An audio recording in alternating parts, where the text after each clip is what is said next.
নমস্কার। বৈচিত্র্য কথায় সকল শ্রোতাবন্ধুকে জানাই সাদর আমন্ত্রণ। ফাল্গুনী মুখোপাধ্যায়ের লেখা জীবন স্মৃতি, পর্ব 4। সামনে একটা নদী। নদীতে জলই নেই, মোটর ওর উপর দিয়েই যে পার হয়ে যেতে পারে, কিন্তু তা আমি চাই না। ড্রাইভারকে বললাম, নদীর এপারে রাখো গাড়িটা। ড্রাইভার, গাড়ি থামাও, আমি নামবো। কেন হুজুর? গাড়ি তো পার হয়ে যাবে। হ্যাঁ, তুমি দিদিমণিকে নিয়ে বীরেন লাহিড়ীর বাড়ির কাছে গিয়ে দাঁড় করিয়ে রাখো। এখান থেকে হেঁটেই যাব আমি। অমলা এতক্ষণ রাগ করে আমার সঙ্গে একটি কথাও বলেনি। মনে মনে আমার একটু অভিমান যে হচ্ছিল তা নয়, কিন্তু মনে মনে প্রতিজ্ঞার কথা স্মরণ করে একটু সুখীও যে না হচ্ছিলাম এমন নয়। অভিমান করেও যদি অমলা আমার ঘাট থেকে নেমে যায় তাহলে আমি মুক্ত হব, কিন্তু সত্যিই কি মুক্ত হতে পারবো? আমিও নামবো এখানে। এতক্ষণ পরে অমলা কথা বলল, বেশ, যা চাও তাই করো। এমন ঝঞ্ঝাটে আর থাকবো না আমি। ড্রাইভারকে বললাম, একটু রাগতভাবেই, ঘুরিয়ে নাও গাড়ি। রামচন্দ্রপুর এসে গেছে। দিদিমণি একলাই হেঁটে যেতে পারবেন তার বাবার বাড়ি। আমি এখান থেকে ফিরে যাব। ড্রাইভার গাড়ি ঘোরাতে আরম্ভ করতেই অমলা বলে উঠল, না, ঘোরাতে হবে না, চলো আমাদের বাড়ি, উনি হেঁটেই যাবেন। বলেই আমার উপর তীক্ষ্ণ নজর দিয়ে মুখে বলল, হলো তো? বাবা রে বাবা, এমন রাগ তো দেখিনি জীবনে। বলেই সে মুখ ফিরিয়ে নিল। আমি অন্যদিকে তাকিয়ে হেসে ফেললাম। নদী পার হয়ে গাড়ি মেঠো রাস্তা ধুলো ওড়াতে ওড়াতে চলে গেল, আর আমি পায়ে হেঁটেই জুতো খুলে নদী পার হয়ে তাড়াতাড়ি রামচন্দ্রপুরের দিকে যাত্রা করলাম। আধ ঘন্টা পরে যখন আমি বীরেন লাহিড়ীর বাড়ির সামনে এসে দেখলাম মোটর দাঁড়িয়ে আছে আর অমলা গম্ভীর হয়ে তার মধ্যে বসে আছে। আমাকে দেখে বীরেনবাবু আনন্দে আটখানা হয়ে বললেন, কি সৌভাগ্য আমার দারোগাবাবু, পথ ভুলে কিনা? পথ ভুলেই বটে, কিন্তু আপনার মেয়ে এখনো গাড়িতে বসে কেন বীরেনবাবু?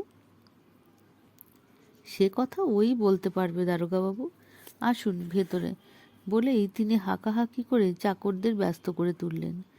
আমি সব অভিমান ভুলে অমলাকে বললাম, কই নামো। না, আমাকে ওরা চায় না। কেন এভাবে অপমান করার জন্য নিয়ে এলেন আমাকে? কি অধিকার আপনার? স্তম্ভিত হয়ে গেলাম আমি। বুঝলাম আমি আসার আগেই একটা কিছু হয়ে থাকবে। তাই ওকে বললাম, কিছু বলেছেন ওরা? বাকি রেখেছেন কি? পৌঁছে দিতে বলুন আমাকে। কোথায়? থানাতে। যার কেউ নেই তার মরণ হয় না কেন? বলেই সে ফুঁপিয়ে কেঁদে উঠল। খুব কষ্ট হলো মনে। বললাম, এত অধীর হলে কি চলে অমলা? একটু অপেক্ষা করো, আমি তোমার বাবার সাথে কথা বলে দেখি। না, কথা কইতে হবে না আর। দেখছেন না গা উজাড় করে ছুটে এসেছে ওরা আমাকে দেখতে। ছি ছি, লজ্জায় মরে যেতে ইচ্ছে হচ্ছে আমার। বলেই সে আবার ফুঁপিয়ে কেঁদে উঠল। আর তার পাষাণ পিতা এবং গ্রামের অন্যান্য লোক নীরবে দাঁড়িয়ে তা দেখতে লাগলো। কেউ একটা কথা বলল না। এতটুকু সমবেদনাও কেউ দেখালো না। বিরক্ত হয়ে আমি অমলাকে বললাম, আমার কথা শোনো অমলা, একবার নেমে এসো আমার সাথে। তোমাকে একটা ঘরে বসিয়ে আমি দুটো কথা কয়ে নি, এসো লক্ষ্মীটি। অমলা আর কোনো কথা না বলে যন্ত্রচালিতের মতো গাড়ি থেকে নেমে এসে মুখটি নিচু করে আমার পাশে দাঁড়ালো। তাকে নিয়ে বারান্দাতে উঠতেই বীরেনবাবু বলে উঠলেন, কোথায় নিয়ে যাচ্ছেন ওকে? যেখানে ওর জন্মগত অধিকার। কিন্তু গাড়িতেই তো বেশ ছিল। না, দেখছেন না লোকে কিভাবে ওকে দেখছে? এতে আপনার অন্তত লজ্জা হওয়া উচিত বীরেনবাবু। অমলা আপনার মেয়ে, ভুলে যাচ্ছেন কেন এ কথা? ভোলার কথা নয় দারোগাবাবু, বাধ্য হয়েছে, ভুলতে হয়েছে ওকে। না, আপনার মেয়ে একেবারে নিষ্পাপ আছেন, এ কথা আমার মুখে শুনে অন্তত বিশ্বাস করতে পারেন। আর খোঁজ নিয়ে জেনেছি আমি কথা, মিশিরকে গ্রেপ্তার করে জেলে পাঠিয়েছি আমি। সেও স্বীকার করেছে অমলার পবিত্রতার কথা। এসব আপনার জানা ছিল না বলেই কঠিন হতে পেরেছেন আপনি। মিশিরকে ধরেছেন আপনি? আমার যে বিশ্বাসই হচ্ছে না। সত্য কথা কি বীরেনবাবু, এটা সম্ভব হয়েছে শুধু অমলা দেবীর সাহায্য। কষ্ট দেবেন না আর ওকে। দিন ওকে ওর মায়ের কাছে পাঠিয়ে। আপনি কঠিন হতে পারেন, আপনি ওর বাবা, কিন্তু ওর মায়ের প্রাণ যে ওর জন্য কাঁদছে একথা আমি স্পষ্ট অনুভব করছি। কিন্তু গ্রামের লোক মোটেই একথা মেনে নেবে না, ওর সত্যি কথা জেনেও। হ্যাঁ, যে মেয়ে একবার বাড়ি থেকে বের হয়ে যায় আর তার কোনো উপায় নেই দারোগাবাবু। গ্রামের লোকদের একবার ডাকুন আপনি, আমি একবার বুঝিয়ে চেষ্টা করব।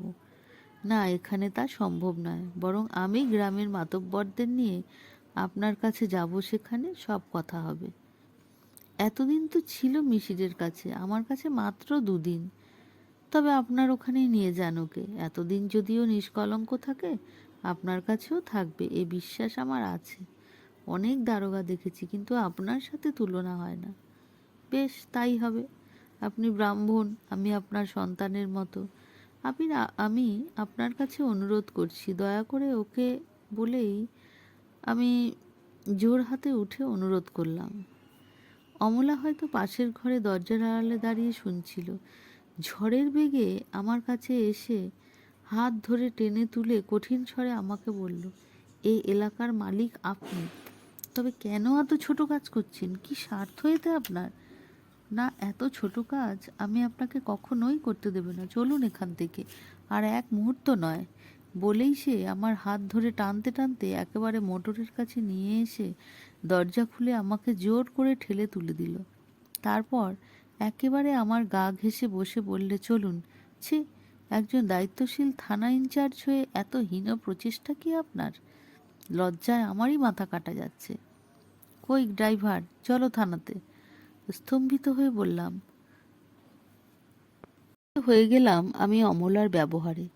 এত তেজস্বিনী মেয়ে আমি জীবনে কখনো দেখিনি। অবাক হয়ে তার মুখের দিকে একভাবে তাকিয়ে শুধু একথাই চিন্তা করলাম যে মেয়েটা এত কঠিন হতে পারলে কি করে? কি দেখছেন এতে?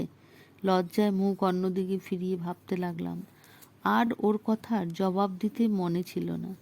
আমাকে নিরুত্তর দেখে অমলা চঞ্চল হয়ে উঠল এবং আমার চিবুক ধরে ব্যাকুল হয়ে বলল, ছি, রাগ করবেন না আমার উপর অমলবাবু। কী নিয়ে থাকবো তাহলে আমি, বলুন তো? আর যে কেউ নেই আমার। অদ্ভুত, এই মেয়েটির কথাই চিন্তা করছিলাম আমি। সুন্দরী, শিক্ষিতা, এমন মেয়েকে যে কোনো ছেলে বিয়ে করতে পেলে নিজেকে ধন্য মনে করবে, অথচ তার ভাগ্য এতহীন। বেশ, সত্যিই যদি আমাকে না রাখতে পারেন তবে নিয়ে এলেন কেন? মিশিরকে শিকারই বা করলেন কেন? বলুন, গাড়ি হতে নেমে যাচ্ছি আমি। না, খুব বাহাদুরি হয়েছে। চুপ করে বাসায় চলো দেখি আগে। কেন? বাসায় নিয়ে গিয়ে কি করবেন আমাকে?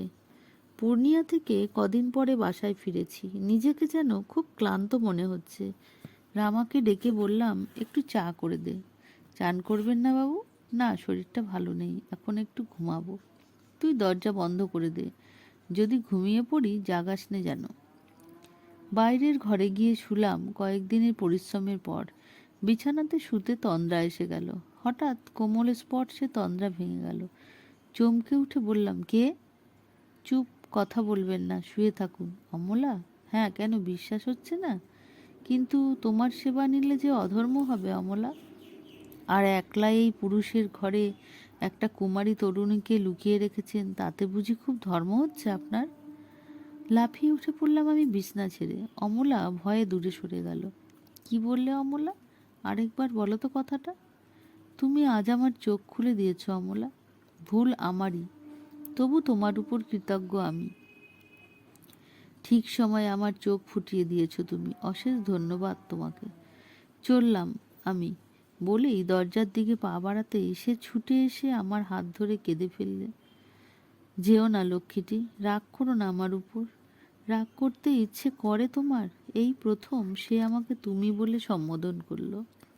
তার ব্যবহার দেখে আগেই আমি সন্দেহ করেছিলাম, কিন্তু আমার কঠোরতার জন্য সে এতদিন তা পারেনি। কিন্তু আজ তারও সংযমের বাঁধ ভেঙেছে। বললাম, এ কি করলে অমলা? কেন এভাবে আমাকে বাঁধলে বলো তো? ছন্নছাড়া জীবনের সাধনা কেন ভাঙতে চাও?